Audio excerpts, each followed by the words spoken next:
कधी वाटले नव्हते की हे दोन प्लेयर सोबत खेळतील। तर मी असे का म्हणत आहे तुम्हाला थंबनेल पाहून या ठिकाणी ज्यांना माहीत आहे त्यांना कळालेच असेल। IPLच्या 17व्या हंगामाची सुरुवात चेन्नई बंगळुरू लढतीने झाली। चेन्नईचा नवीन कर्णधार ऋतुराज गायकवाडने 4 विदेशी खेळाडूंबद्दल माहिती दिली। सचिन रवींद्र, डॅरेन मिचेल, मुस्तफिजुर रहमान हे चेन्नईसाठी पदार्पण करतील असे ऋतुराजने सांगितले। ऋतुराजच्या या घोषणेनंतर काही वर्षापूर्वी महेंद्रसिंग धोनीशी पंगा घेणारा मुस्तफिजुर त्याच्याच संघातील प्रमुख गोलंदाज ठरल्याचं स्पष्ट झालं। मुस्तफिजुरने चेन्नई पदार्पणातच 2 षटकातच बंगळुरूच्या 4 फलंदाजांना माघारी धाडलं।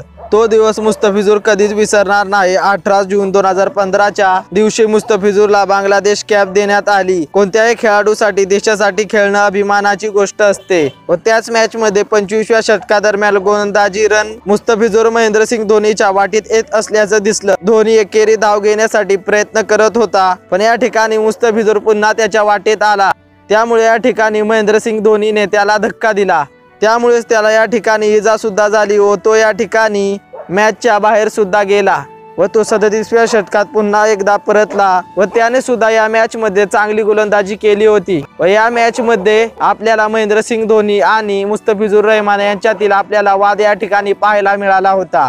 पण आता हे दोन्ही खेळाडू एकाच टीम मध्ये खेळत आहेत। तर मित्रांनो, तुम्हाला आजची मॅच व मुस्तफिजुर रहमान याची गोलंदाजी कशी वाटली कमेंट करून नक्कीच सांगा आणि असेच व्हिडिओ पाहण्यासाठी चॅनलला सबस्क्राइब करून बाजूची बेल आयकॉन ऑल वर सिलेक्ट करा। धन्यवाद।